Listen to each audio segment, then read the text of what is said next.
Oh, there's that rug that I never changed out when I had to buy a rug that one holiday season when I had guests in town, and now it's still snowflakes on the floor in September. Hey, what's up, garden friends? Jeff here. Hope you're doing well. I'm great.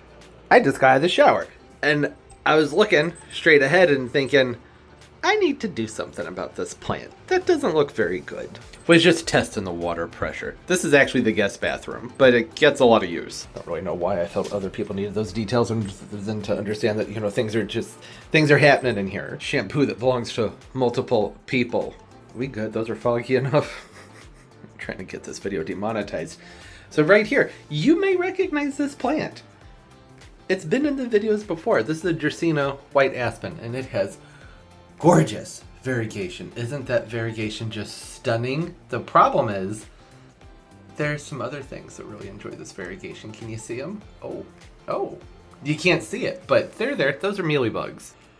A bunch of mealy bugs. Those have been on this thing for the last 2 years. Yeah, about 2 years. Every so often I take to the shower and I blast them off. And, well, that's about it. Clearly that hasn't been enough.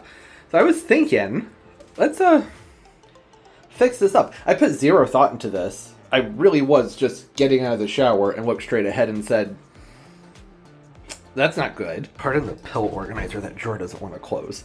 Yeah, it's a mess. I think that it needs some fresh soil. That will help. And a good trimming. With Dracaenas, sometimes like to start from the bottom, just go up. But this thing, it's got its bad foliage mixed in. So I guess there was an occasion once where I did go out and spray it very heavily with a soapy water. And by a soapy water, I mean I was rinsing it off in the shower and I just squirted shampoo all over it. And it worked. The mealybug stayed away for a few months after that one. But it didn't really work because it also messed up some of the leaves. So don't use shampoo. Just putting that out there. I figured it would be safe because it was like, this all natural, like, dog shampoo. It only had a few ingredients in it. One of them was something that I remembered what it was. I don't know. It's been a few years. What to do? Well, I don't want to take this outside. I don't want it to be on my other plants because it's infected. They really seem to like this plant, the mealybugs. I have other plants that I keep in here during the wintertime. The mealies never get on them.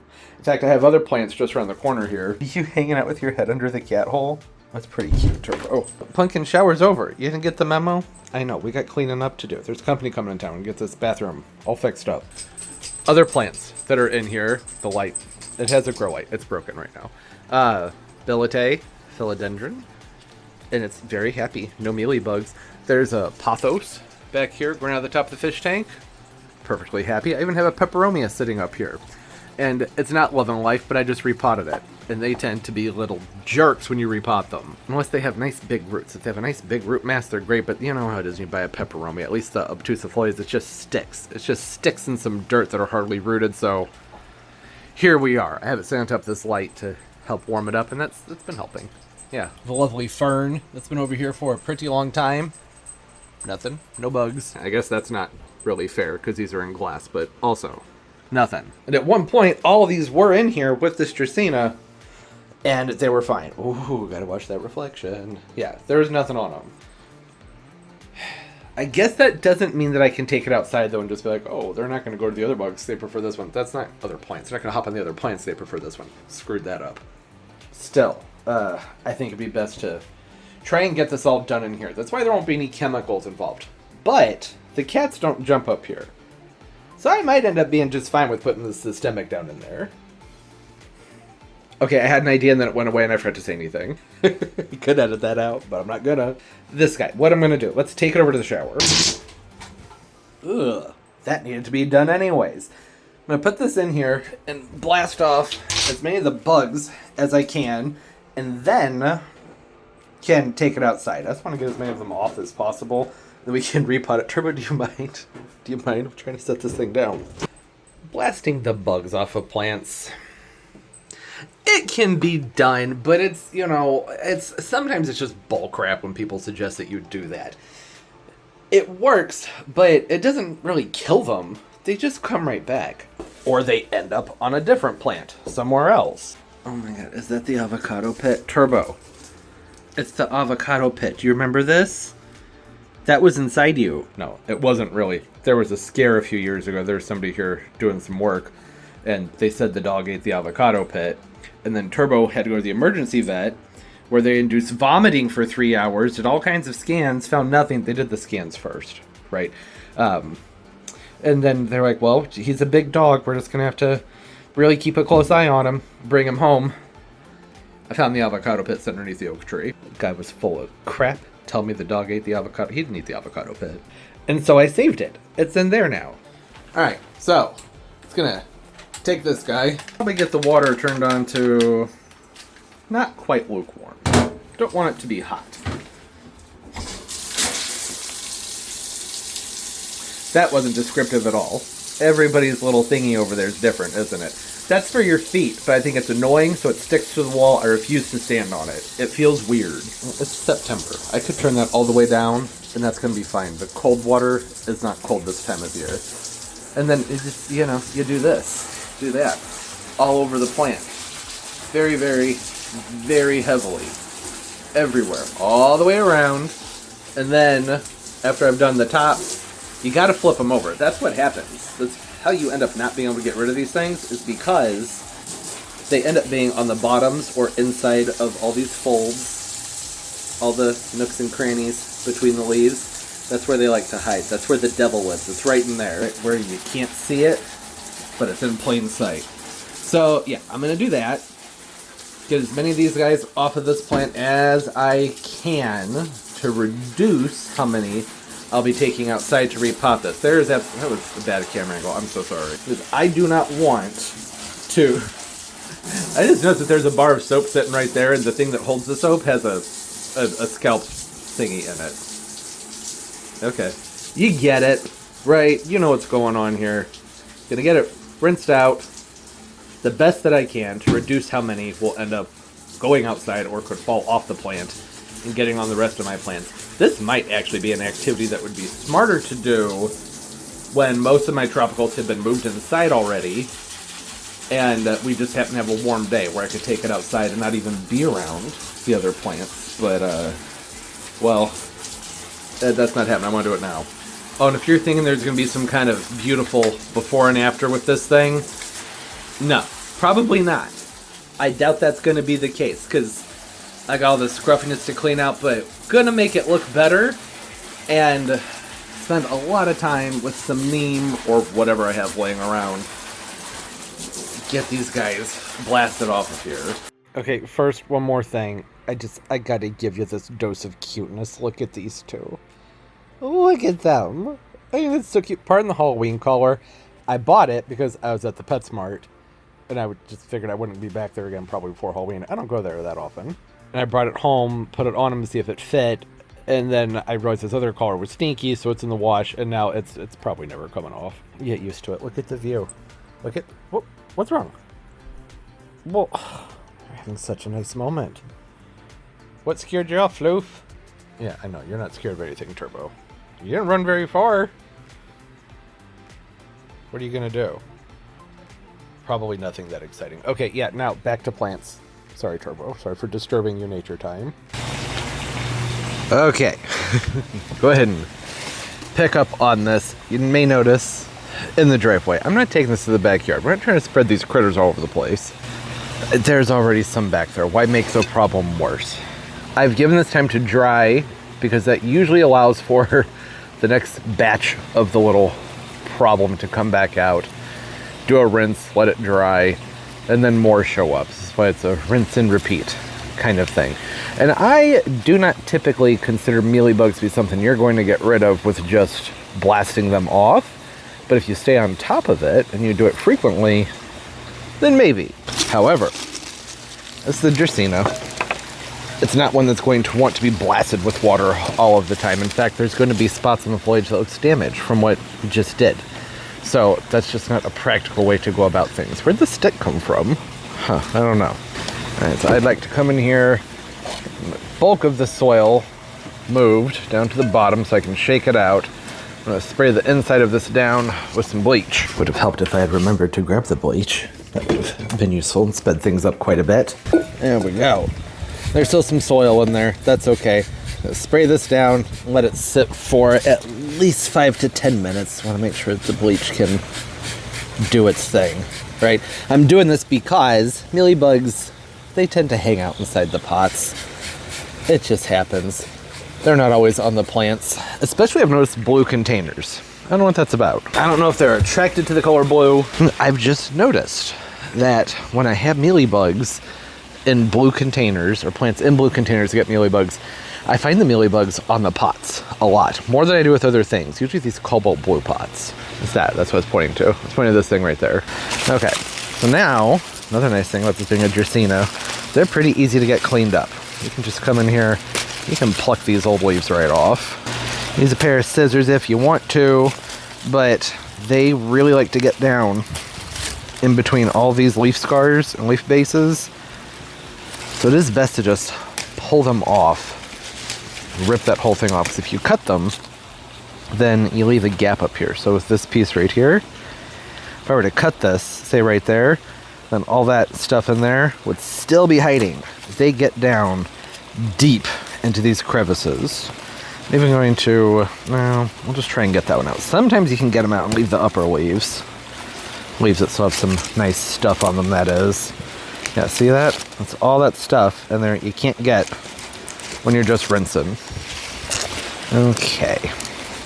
Come on in. Oh, I was zoomed in for all of that. Could you even see what I was doing? I'm so sorry. Well, typical video. Screwing things up while I'm trying to keep things moving. So all I did was remove all the leaf bases. You knew what was going on there, right? And for these up here, these damaged ones, I can just take a pair of scissors and cut those out, which I think is what I should probably do. And you want to be careful with the Dracaenas. That monopodial growth, when you get up here to the tops, right in there, if you're tugging at the leaves too much, sometimes you'll snap that whole piece off. And once you do that, it's done growing upwards. They'll branch out. Oh, I could pull that whole entire leaf base out. I missed that one. Yeah, they'll branch out from that point, but they're done with upward growth from that growth once that happens. So, oh, didn't need to cut that one either. All right, need to slow down. Being a little bit careless here. Get all that brown stuff out, only because I'm going to spray this down as soon as this part's done, and may as well get everything undesirable out, so having much better coverage, right? Need to be spraying the brown stuff. There's no point. It'd be a big waste of time. Okay, and this one too. I think that's gonna be most of them. I don't care about little brown tips like that right there. That piece, that's fine. That's totally fine. Brown tips happen. It's not something I freak out about. Stand it up, have a look at. That already looks much better, doesn't it? I could, I suppose, maybe remove that leaf right there. It's already bent. Maybe these two. Why not? Let's take it off. So that's more of a cosmetic thing, really, but I don't like the way it was hanging. It was bugging me. Same thing with these two. This can happen when you're cleaning up these Dracaenas. That's what I was talking about. You can go too far and end up decapitating it. But these growths just don't match the new growth, so I'm just going to take them off. There we go. I'm trying to have a reset here. All right, you can see I've removed the majority of the soil from around that root mass. And shake the rest of that off of there. Okay, and now I'm going to spray this guy down, drench it. For that, I'm just going to use Neem Max. Captain Jack's would probably be best, but this is what I have. Captain Jack's Dead Bug. Here's my sprayer. The nice thing about this, you can just use this top. Comes right off. I'm try to do this with one hand. No. And this will screw directly on top of that bottle, so you don't have to mix up the concentrate. This is a bonide sprayer. That's why it does this. So with bonide products, like Captain Jack's, Neem Max, bonide, I think that's such an awesome way to have done this. It does say on here that can be used to control mealybugs, so there's that. It's neem, right? Neem is going to contact kill most things that it will smother. What is that? Is that the quick connect? Oh, that is the quick connect. All right, yeah, I'm gonna need the hose now. Should have brought that with me. Ah, that's good. Fits right into my other quick connect. That's something I appreciate. Why don't I have my tripod? I don't know. So the other reason I'm doing this in the driveway is because I don't want to get the neem everywhere. I don't want that all over the place. The stuff stinks. It's not something I like to have around in the driveway.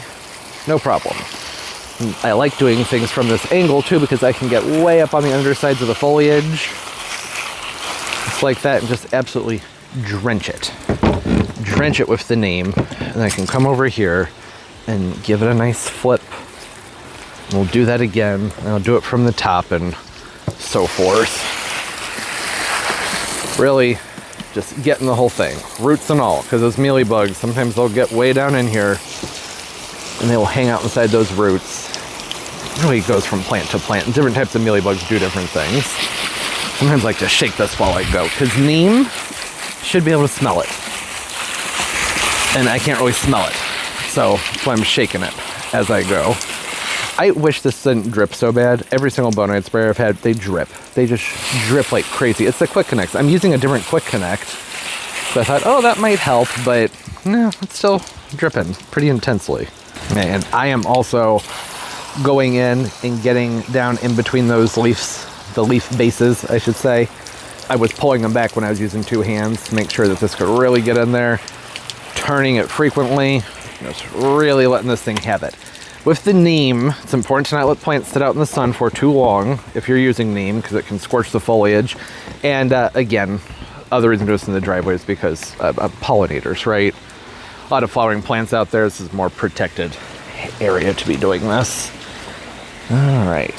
So that's the thing with the mealybugs, is they just kind of seem like they're gone, like there's nothing there. Then the plant dries and they show back up. Look at this. So these are way down in there. I don't know if the zoom's going to work right now. There we go. And there's nothing you can do about that. The spray's not going to get down that far. So that's why this is one of those things where you just got to keep on top of it. Really stay on top of it for several weeks to even a few months of just constantly getting them, so that all these little egg masses that they have down inside the base of the plant, those can hatch out. You can handle the adults and then just stop the problem before they reproduce again and keep laying more eggs. Not saying that's what I'm gonna do. I think we all know it's probably not. I will do this, and then in a year from now I'll be going, hey look, the mealybugs are back, and we'll do it all over again. Knowing better and doing better, not always the same thing.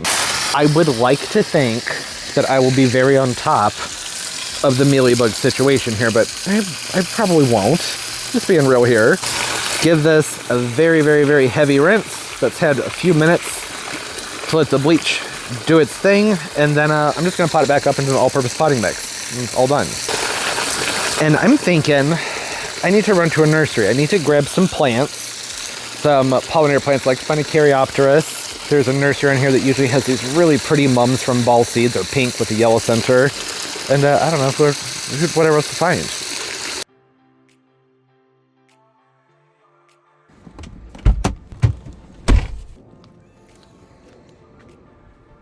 Plants.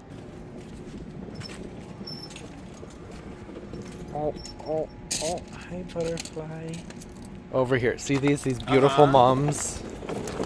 There's nothing fall about them, but they're nice. I like the colors. This one's nice. I'm tempted to get some that don't have blooms all over them, so that they have more time, but I am also kind of in an instant gratification sort of mood where I just want it to look nice. Ooh, this one's multi-toned. Don't think it's supposed to be. I kind of like that. It's going to drive me crazy, but I do like it. What is that? I'm gonna wiggle my sunglasses down. So reddish yellow with the pink. That's cool. I'm not going to do all that though. I don't want to have to figure out which side to face things. Just get these two. Ooh, with those spruce spirals. I love a good spruce spiral. Still been thinking about spiraling that one that I have at home. Anna's Magic. Oh, Magic Ball. Yeah, okay. Those are fun. That nice lemony color to them. My God, the butterflies are just loving life at this place. So many of them. Ooh, little peach trees. I don't think I'm gonna do that again. Yeah, but it'd be nice. Some moss and some plants that have the bioluminescent petunias. Glow-in-the-dark petunias over here. I'm just not into them. Their growth habits isn't very good. You can see it's the end of the season and this is as good as they're looking. That's not for me. My yard's too bright. Can never see them glow. If you don't know what I'm talking about. I tried them last year. We didn't talk about them because, well, there just wasn't much to talk about. They didn't look all that good. That's nice. I like that they have herbs out this time of year, so you can still get them. Some chard, lettuces, cilantros. Oh, look at the little rosemary trees. It's a zone 7. They just don't do. There's only a few rosemaries that do well here during the winter. Oh gosh, I know. People love these. I just can't. I don't think it smells good. Come over here. You want to sniff this? Give this a sniff. Rub your fingers on the leaves and tell me what you think of the smell. Popcorn. Yep, it's a popcorn plant. No, thank you. Now that's what my hands are going to smell like for the rest of the day. I'll be walking around smelling like popcorn. Oh. Be nice to stick those in a wreath or something. Be fun. Get things moving. Some fall holiday stuff. Oh. Oh, that's a big guy. Angoyo? Star Fetchadera? I haven't seen him that big before. It looks good. People always want to know. I don't see a price. It's probably on the side of the tag. Or the side of the pot. Nope, nothing. Sorry, I tried. Cute pots. I like those blue ones. These are nice looking self-watering pots. It can be hard to find pots like this. Is for an African violet, so that's the insert, and then this is the actual pot, right? Yeah. So I guess that other one's just missing its pot, but you fill that with water and you set this inside of there.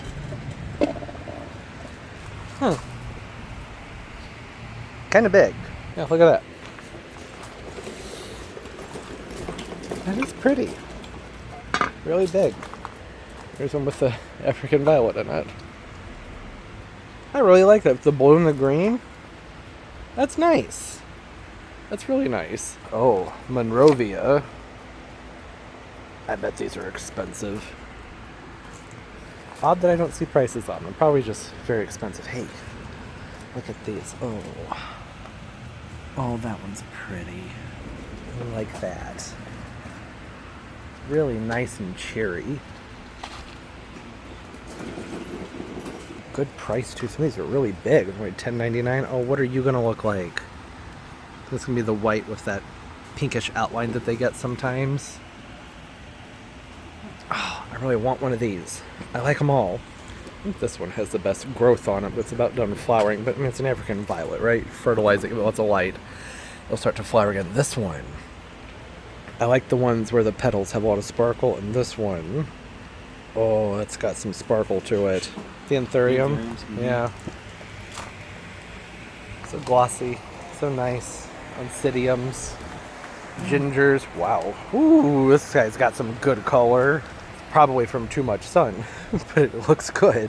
It's just a red sun. Yeah, a red sun that's gotten too much sun. That's why it looks so beautiful. Wow. Oh, that's tempting. Geranium plant. Oh, terrarium plants. Yeah, chlorophytums. Don't want to forget this guy. Oh, these are pretty. Kind of Sansevieria. Star Power. Pretty. Oh, laced up elderberries. I'd like to try a black lace elderberry. Laced up really would make more sense for my yard because they have a more narrow growth habit to them. Only 2 to 4 feet wide and 6 to 10 feet tall. Those are pretty asters. Kickin' Sapphire. These can take on a really nice blue tone. I never bothered with the asters. God, that is really pretty though. In person, I don't know how it's coming through on camera. That is a very nice bluish purple color. I don't have the sun for them though. They always end up rotting out and dying. The Asclepias are nice and big. Big, happy looking plants. Where's the Caryopteris? That's what I'm here for. Ooh. Look at that. Fringe Festival. Look at all the pollinators. They're everywhere. Everywhere. I can't find a price. And that does dictate how many I'll get. Oh, 50. I think I'm good with just one. Button bushes. Some nice shrubbery and things. I have some panicle hydrangeas blooming. Limelights. Ugh, sumacs. This is cool. It's a weeping holly. Huh. 2 feet tall and 10 feet wide. That'd be an interesting ground cover. Just have a sprawling holly. Might be neat. Globe hollies. I don't know what their boxwood situation is like. Oh, the Mary Poppins winter berries. Those are nice. These things. Oh, they get so many berries on them. They're not evergreen. The only reason I'm not into them is because I really prefer my hollies evergreen. But man, it would be nice to have that color. Oh, New Gen Boxwoods. Oh, they have the Freedoms. And the Independence. And Liberty. Oh, they have all three of them. That's nice. 3.5 feet tall and wide. 3 feet tall and wide on the Independence. And Liberty Bell only goes 1.5 feet tall, 3 feet wide. Those are nice. I'm tempted to grab some of these, especially these Independence. Like, look at how glossy that is. But I have some at home. So good to know they have them. I want to come back and get some more planted up. So think about maybe doing a little hedge with those. Yeah, the trunk on this thing. Yeah, it's thick. Oh, it's a linden. Well, that makes sense. These things get huge, like 75 feet tall. You see the lindens? Little linden berries. Probably not. Probably not going to get anything else. Just walking right now. Nice viburnum. I love these. The leaves. So shiny. It's the blue muffin. The Chicago luster has become one of my favorite. Oh, okay, they do have the black lace. Oh, I really like the color. I just don't know if I $50 like it. Says it can go part sign. It's a nice texture, but it's a $50 texture. Considering how big the plant is, that's not terrible. They have 3. This one's pretty nice. Tempting, but we'll wait and see if they have any fall sales on that one. It's supposed to be really hot for a while anyway, so it's not the best time to be planting. Best hydrangea, quick fire fab. Absolute best. Love these. These and the Firelight are amazing. One, great color. 2, these bloom so much earlier than the other ones do. And they have a nice sturdy growth habit to them. You can just look at them. They don't have any blooms on them. But just as a shrub, they look really good, don't they? Yeah. Good looking plants. Skyview. If they'd stay blue, I'd be more into it. Ooh, some good looking ferns. Okay. Walked around. I think y'all have seen just about everything for the most part, right? I mean, I'm trying to do close-ups of most things. That's really pretty. Variegated hydrangea vine. Yeah, go back to the house and have a look at what I got. Oh, it's so nice to be home. Things are coolish. It has cooled off some. Finally, we had that nice cool period back in August, and then September's just been hot. Very toasty. Oh, the ground's even cool. This feels nice. I thought we'd just do this from the ground, and you can already see what's here. I wasn't very smart here. I should have put everything behind me and slowly brought it to the front, but I didn't. So here it is. Y'all knew about the mums. I told you before we left. Hi. Hello. Right in the face. You give everybody a boop? Get a boop. Thanks. Nice boop, Turbo. Can I have some space out? I'm trying to show everybody the plants. Okay. All right. Thanks, Turbo. So not very fall-like, right? But just so pretty. These don't have a name, right? I don't think they do. Pretty sure they're just called pink mums. There is a variety name on them. I looked up a few years ago. I don't remember what it was. It was something from ball seed, but I mean, it's a pink mum with a yellow center. I want to say it's a floral mum just from looking at the flowers, but the growth habit looks a lot more like. Looks more like a garden mum, right? Meaning perennial. Oh, know. Maybe I should pop these in the ground and see what they do. I don't really like mums in the ground because they don't do much for such a long time. You have to wait for them to put on a show. But that's true with a lot of things. Like the Heptacodium, it's just leaves until right about now, and all of a sudden it's September, and you just go, whoa, look at that thing. It's beautiful. So sort of the same thing with these guys. I just like them. They're happy and they're cheery. What I could always do with them is go ahead and use them in containers, like I'd been thinking about doing to begin with. And then when they start to die back and not look as great, then I can toss them in the ground. Toss them in the ground when they're starting to dwindle back and let them overwinter and see what they do. I'm pretty sure I've done that before, and I don't think they came back, but hey, we can try it again. Just makes me feel better about the purchase. Doesn't feel as wasteful. I don't know why, because I buy Impatiens, you know, all these guys over here. We all know those aren't coming back. I buy them every year. You get more time out of them, though. That's the difference. You know, the mums, they're not going to last very long. As soon as there's frost, just the flowers are going to turn into that mushy stuff and not look very good. And we could have frost anywhere. I mean, our average frost date is, I want to say, later October. It's changed. It was October 15th, and now it's like the 20th, something like that. I don't know. But really, once we hit October, it could be any day between, I'd say, October 5th to around Thanksgiving, late November. Sometimes we don't have any frost until late November. You just never know. So I could get a couple months out of them, but probably won't. So that's, you know, that's why I don't go nuts with the mums. I have before when there were really good deals and I could get like 5 for $25. That's not the case this year. Hasn't been the case in quite a while. The African Violet, so pretty. A lovely African Violet. I love the tones. I don't go for the two-toned ones very often, and I don't know why. That's why I grabbed this. So I was like, well, that's standing out to me. I have a terrarium inside that I have some other African Violets in, and they are just loving life. They're not flowering. Well, one of them flowered, and then it just stopped recently. But their growth habit has really perked up, and the coloration of their leaves, everything's just looking better since I put them in the terrarium. It's just a spot that's slightly warmer in the house for them, and they really seem to be appreciating that. So this will be going in with those. Well, you already know about the philodendron. I think there's only one plant here that you don't know about for sure, but no, you know about everything. This one right here, I really shouldn't have gotten it because it's doing all that down there, which just sometimes is the nature of things when you buy a philodendron, but I don't know. I don't feel great about it, and I wish that it was more sturdy. That's a lot of wobble. But it was really pretty. The reason it's really pretty is from getting too much sun, which I knew. I know that, but I still bought it. I don't know. Some of these leaves down here look pretty good. That green with the red. As long as I keep making sure that this is getting the higher end of the light, not direct sunlight, maybe some direct morning sun, then a lot of this coloration should stay fairly nice, but not necessarily with the bleaching. But this is a rare exception where I think it looks good bleached. But that's not really what it's supposed to look like, right?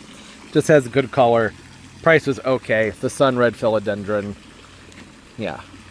I thought it was nice. I'm probably going to grow this one out just a smidge more to get a few more nice leaves on it. And then I have a friend who's been looking for a Prince of Orange. I haven't been seeing them at the nurseries. And when I do, they're really small. I'm like, this would make a nice gift. It's not quite the Prince of Orange, but it's pretty close. Prince of Orange looks like this, except this is more of an orange color. That's it. That's the only difference. Easy care, filtered light. I like to keep my philodendrons more on the dry side than the moist side, because they can rot out very easily if they're overwatered. Having good humidity helps an awful lot. They can even go into a more dark room, not for too terribly long, but for a little while, if you want to set them someplace and display them for, a week or two. They tend to not throw a fit as long as they aren't wet. But best to have, I like them best, I should say, in a nice bright room. A few hours of light at least every single day within a few feet of the plant, not necessarily directly on it. That varies, of course, from philodendron to philodendron. And then, the other reason I went to the nursery, this beautiful Caryopteris. It was in a massive pot. This guy is nice and big. Is there an actual proven winner's tag on here? Because those are so nifty when I'm talking plants. I don't think so. That's too bad. It's the Caryopteris Beyond Midnight. Has a really beautiful glossy leaf. Look at how glossy those leaves are. Very, very pretty, and I just love the purple on these flowers. Really, really nice tone. It's a cool bluish purple. With my sunglasses on, it looks purple. Without my sunglasses, I'm getting more of a light blue to purple, which is very interesting to me because the number of times plants are called blue. Tiara blue petunia. There's an example. That is purple. It's not blue, it's purple. Whereas this, on camera, I'm looking at my screen, that looks fairly purple. But in person, this has a very nice bluish purple. They could get away with calling this blue. And I wouldn't really think much of it. Like, okay, yeah, that's got a nice blue color to it. And they're always reaching so hard, the plant naming people, to call things blue. Because people are attracted to blue and want to buy blue things. But instead they went Beyond Midnight, which is a fine name. I get it, because that foliage gets nice and dark, but it just seems like a missed opportunity. It really does. The bees and pollinators love Caryopteris. That's why I got it. And this thing's been covered all morning long with bees and little butterflies, the little guys, whatever they're called. I can't remember. You know, the little the micro butterflies, the ones that are like this big, the teeny tiny babies. But it's mostly for the bees. Look at him. Oh, he's having a great time in there. And that's why I would like to plant some more of these, because Caryopteris are just amazing pollinator plants, and they're beautiful. I just love that purple. I think it looks really nice. I just realized that with this not having its normal product tag on there, I can't give you guys the zoning information on these, or any of the stats. That's obnoxious. Huh, well, good thing I went in there knowing what I was looking for, because if I was just browsing around, it would have been difficult without a plant tag. Well, okay, here's the deal. The Caryopteris, in general, wonderful plants to Beyond Midnight. It's a nice color combo. These typically need a good amount of sun to put on a really profuse show of flowers, but I talked to some other people at the nursery, because I explained my yard situation. Always do that if you're unsure. Ask people there if they've grown it and ask them what their conditions are like. And the lead horticulturalist there said that he has them in his yard where it gets morning sun and then a good amount of shade throughout the rest of the day, and it's not flowering as much as this one right here, but it's still flowering. It's just more sparse, and that the plant overall still seems very healthy. And I was like, well, that is exactly what I needed to know, right? Because my yard gets the sun. Bee just flew like right with my sunglasses. Looking at itself in the reflection. Early parts of the year, good amount of sun out here, but then summer hits, angles shift, and there's just not as much light. So I needed something that could handle that and still flower. And I don't expect the show to be quite this nice next year, depending on where I place it. The problem is the spots that get the most sun are on the patio, like right over there, right there by the pool cleaner and that pot. That's where all the sun is. That's really the only full sun spot out here.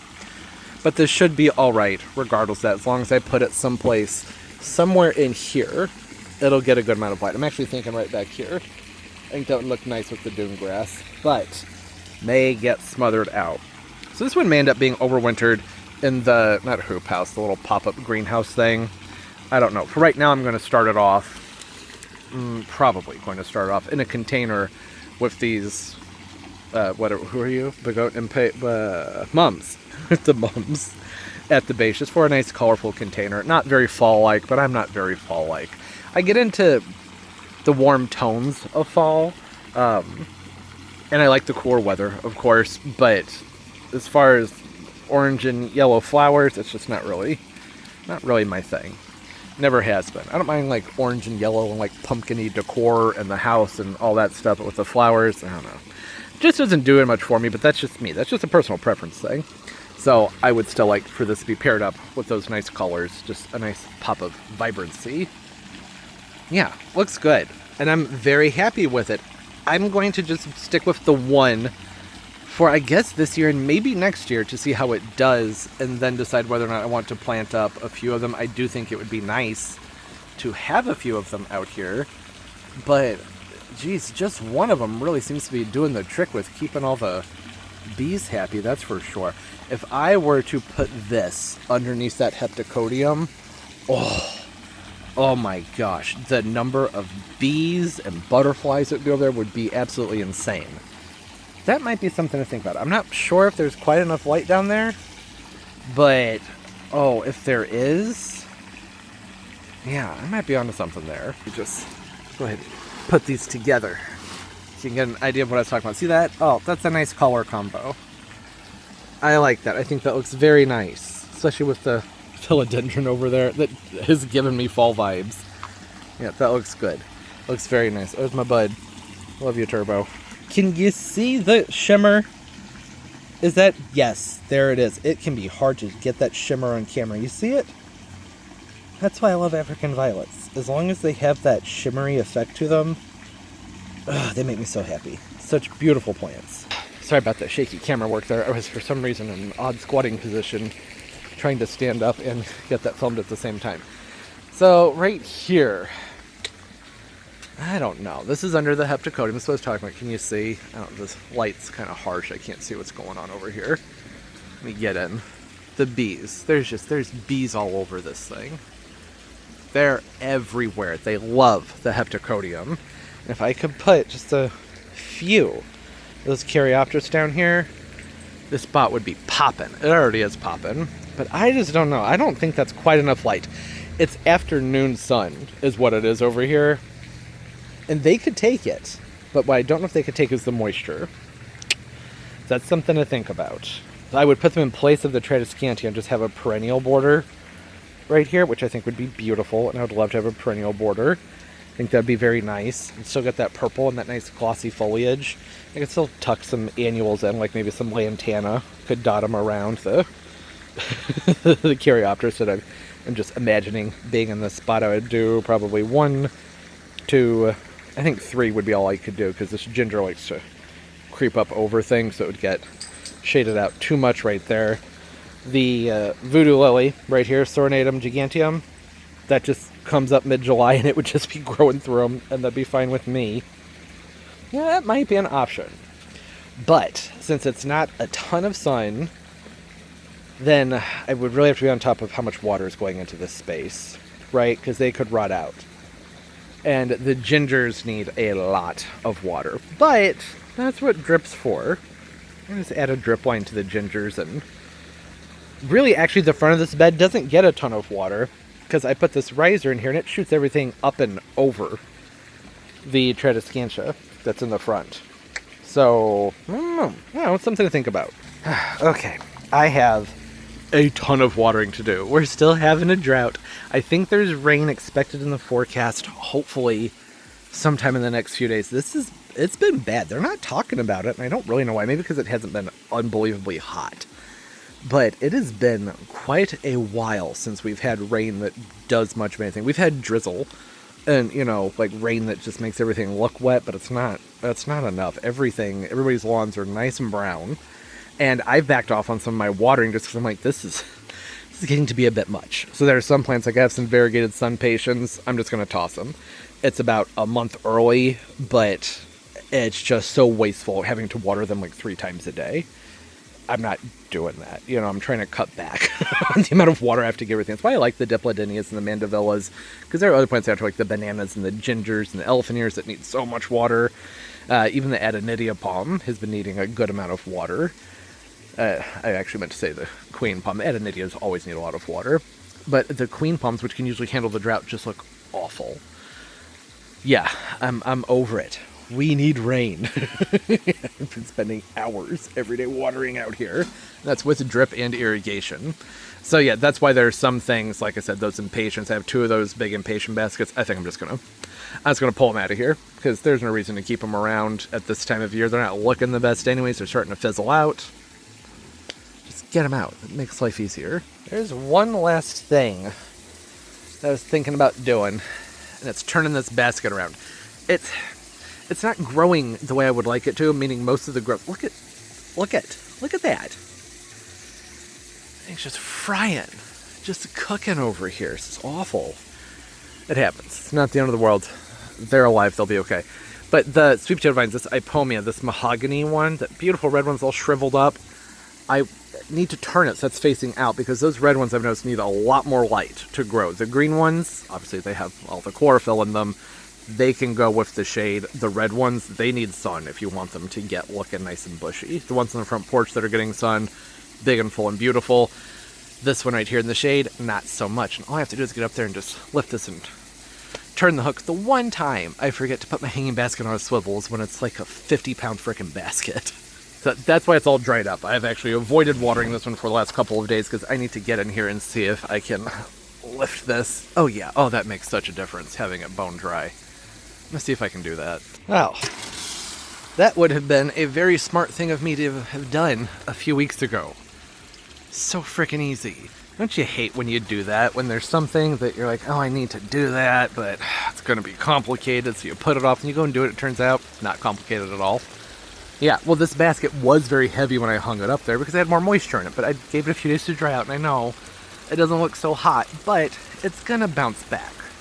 It just needs a nice drink, and it'll look great. I mean, really in a matter of hours. All I had to do is really let this thing dry out for a few days and give it a flip. That was very easy to do. Now, hey, better late than never, right? That took a lot of water. That was a good probably 3 minutes of watering up there, and I may even have to go back to it later. Okay, so this sun patient right here, it's not looking as rough as the other, but it's also not getting as much light, and therefore it's not flowering, and while the foliage does look nice, more things I have out here, that's more stuff I have to work on when it comes to starting my pest control for getting plants ready to move inside for the winter time. So if it's something where I'm like, all right, I think you're done, I'm tossing it. I'll offer them up to people and see if they want them, but I can pretty much guarantee you most people aren't going to want them this time of year. Not likely. Should do a video on plants I've stopped watering, because sometimes you grow things, oftentimes I grow things just to give them a try. See how I like them so we can talk about them on the channel. And then if I don't like it, I'm like, well, why am I spending all this time caring for it? Not caring about it, but caring for it, if it's not working for me, right? That's what we do here. There's a lot of new plants that come in every year and just give them a shot. Sometimes they're winners, sometimes they're not, and you just gotta figure out what works for you. Keep around the ones you love, and sometimes you just stop liking certain things too. At least I'm like that. I'll be like, oh, I love this, and then maybe a year or two, I'm like, I don't know. I'm tired of that. When it comes to more houseplants and tropicals, with perennials, I try and be much more deliberate about what goes into the ground. I want them to be a long-term commitment. And I still am like that to an extent with the houseplants and the annuals, because I don't want to be wasteful, right? But sometimes you end up growing something, you just go, oh, you know what? Turns out I hate this. I learned last year, or maybe it was the year before, that I'm just not crazy about the dark foliage colocaceas that have the red on them, like the Redemption. That's not my thing. Bright red caladiums, not my thing. Just doesn't do anything for me. That's not true. It does things for me. It makes me upset, and I don't want them in my yard. And I think they're beautiful plants. I appreciate them, but it's just not for me. I don't know why. That's just, different flavors, right? They all have different tastes. All right, so you all let me know about your experience with Caryopteras. Something I am not familiar with them. I've grown plenty of just regulars. I haven't grown the Beyond Midnight before. But what I am wondering about is deer resistance. I have also learned that I can read a plant tag and it can say deer resistant. And you know what? It doesn't mean anything. I mean, it helps. It's a guide. But really, what's best is to talk to other people. Because you know the old saying, deer don't read plant labels. They don't care if your label says deer resistant. Because I have some spots in the front yard where I think that those would do very, very well. The deer don't seem to go after the plants that are up close to the house. So that might be an option. They get a good enough size on them where I think I can make that work in a few spots. But I don't know for certain. So I thought I'd put that one out there. Hear from you all what your experiences are with those who have to deal with deer pressure. Because I just love that profusion of bluey purple flowers and that the pollinators love them. And it's something that blooms later in the year when a lot of other things are tired and done. That's why I like that Temple of Bloom, that Heptacodium. It just looks beautiful. Everything else is, fizzling out and done. But the Heptacodium, it's just getting started. And when it's done, they leave behind those really pretty red bracts behind, so it looks like you're getting a second display of flowers. And these have nice fall color, and they flush out very early in the growing year, which I appreciate. So by like mid to late March, this is usually full of leaves, well before a lot of the other trees. And a lot of the other plants that are more late season bloomers are beautiful plants, but they're things like Rudbeckias and Heliopsis, and those are more into that yellowy tone that I'm just not crazy about. I mean, I do like it, but it's, I don't know, just not my thing. And they don't do well back here. My yard is wet, which is, you know, a hang-up, or a concern I have, I should say, with that Caryopteris. And the Heliopsis and those things, Rudbeckias, not being able to get full sun and having wet feet, it just doesn't usually work out very well. But the Caryopteris, I mean, I don't know about the Beyond Midnight. It's a proven winter's plant, so I assume it's going to be even more sturdy than the others that I've grown. Because the others that I've grown, when I have had them back here, they did fairly well. So hopefully this one will do well too. If not, I can always dig it up and move it to the front yard, right? Assuming that the deer won't just absolutely destroy it. I have a feeling they will. The pretty things are what the deer seem to enjoy. They just seem to like just about everything. Everything that's pretty, they're like, yeah, I'm gonna eat that. And I know there are things you can do with like the urine and different things that'll spray them. I think it's a lot easier to just go with it and be like, okay, well, I have deer pressure, so I'm going to plant things that work with deer pressure instead of trying to fight it. I already do enough of that out here with all the tropicals, right?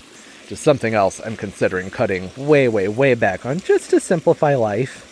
Like these two containers right here, I am strongly considering, as much as I love these Gossia palms, I think I might be done with them. They are beautiful, but I have two more of these strawberry vanilla hydrangea standards in my front yard in a spot that is not getting enough sun anymore because a tree has grown up and it's shading them. And why not have 4 matching pots around the pool? I think that would be beautiful. Yeah, okay, it wouldn't be the palm trees and everything, but it would be so lovely and just beautiful. And I have the 2 that I need to dig up and move. Why not put them in these containers? I already know that those are doing well in the pots.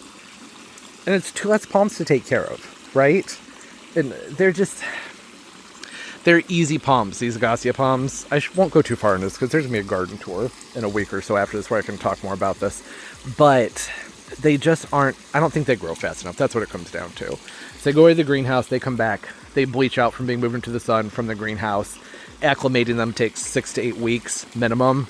I don't have time for that. They wouldn't get potted up into these containers until like late July into early August. There'd be no point in doing that. And they don't rebound fast enough, so you just end up with a few nice looking fronds and then lots of these scraggly looking ones. As a houseplant, I think these are awesome because they are extremely drought tolerant. They're slow growing. They get a trunk. I've talked about them before. They're awesome palm trees. But I don't know. I think it'd be nice to just have some more perennials out here. And it would add more winter interest too. Not just having the containers out here that I normally put the Spring Grove arbs in. But I wouldn't have to do that anymore if I had the panicle hydrangeas and all 4 of them. And I think it'd be nice for everything to match too, right? Anyways, I'm sure I'll be repeating all that in the garden tour whenever that comes out, like I said, in a week or 2. But if not, then hey, we talked about it here. So at least I got that thought off my mind. Got to talk about it some, and it's always good to get people's feedback. I cannot believe how dry these vinca are. Look at them. It takes a lot of dryness to dry the vincas out. This is, I think, the worst they've looked all year. And I did water them yesterday, but it just wasn't heavy enough. The air's dry too. That makes a very big difference, doesn't it? Makes things more comfortable, which is nice. But holy moly, do I have to water so much more with the dry air? Okay, let's go get that plant put back up in the bathroom. You ready to go inside, Turbo? It's going to be difficult with you standing right there, Turbo. All right. There you go. Back in the house. You know it's warm when even he's like, can we go inside now? Hey, kitten. How you doing, Floof? All right, good to know. Yeah, and there it is. Finishing up right where everything started. Back in the window. Yeah. Looks better. Uneven growth and everything. That's from not turning the plant and doing those proper plant care things I always forget to do. Plants that go in this bathroom have to be sturdy. That's why Dracaena, great plant for in here, because I don't really frequent this area all that often. Okay, I do, but it's always like quick passing through. Do you know what I mean? I didn't fill the soil up too terribly high in here because I know I'll be taking this back to the shower and having to blast it with more water.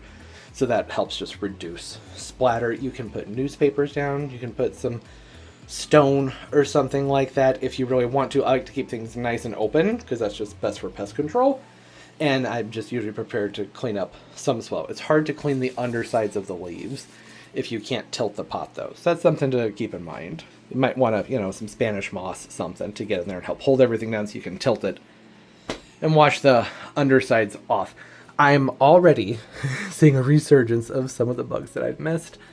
A step that I didn't do, that might be a good one to consider, is isopropyl rubbing alcohol. You can put it on a Q-tip and just dab all the ones that you see. I will sometimes just spray the entire plant and let that run down through everything and then hit it with the neem. The reason that can be helpful is because the isopropyl, that alcohol, it removes this waxing cuticle, this very waxy covering that's on the mealy bugs that repels moisture and water, which is one of the reasons they can be difficult to get rid of because it's hard to spray and get rid of them. This is a rare exception where I would consider doing a systemic on the plant because this is not in a spot where any of that systemic could run off or go and hurt anything. The cats don't jump up here. They won't be chewing on the plant. Might be worth a shot. I just don't think that there's enough warmth in here to get the kind of growth you would need to actually pull that systemic up into the foliage. Maybe if I put a heating pad or something on it. Are you really pooping while I'm talking to everybody? Oh my gosh. That cat, there's a reason I call her Little Stinky. I'm going to wrap this up. Thanks for hanging out. Hope everybody's doing well. Having a great day, great life. Everything's going absolutely beautifully for you. Look at that variegation. Stunning. And of course, as always, and most importantly, everybody, keep on growing. Bye.